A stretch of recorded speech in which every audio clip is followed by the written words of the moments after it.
Charité.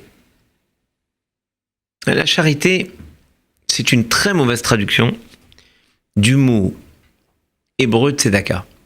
Tzedaka, ça vient du mot tzedek, qui veut dire justice, et le he à la fin, le ha, veut dire vers.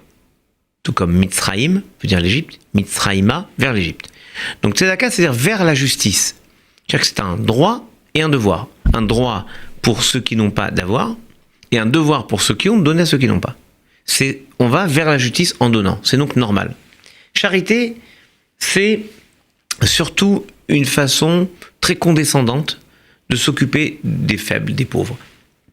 Et j'ai le sentiment, même si je me répète, que la charité, et c'est très joli parce qu'en français on dit « charité bien ordonnée commence par soi-même ».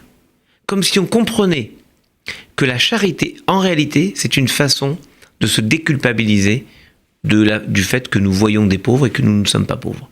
Une façon de considérer que quand on donne, on se fait d'abord plaisir à soi. Parce que dans la phrase habituelle, charité bien ordonnée commence par soi-même, ça veut dire qu'il faut commencer à se faire du bien à soi. En réalité, c'est ce qu'on fait. Et moi, j'ai le sentiment que la tzedaka dans le judaïsme, c'est quelque chose dans lequel celui qui donne accepte d'être neutre. C'est comme si Dieu disait « j'ai besoin de toi pour donner à cette personne », et si ça ne passe pas par toi, ça passera par quelqu'un d'autre. Mais il faut que tu le fasses.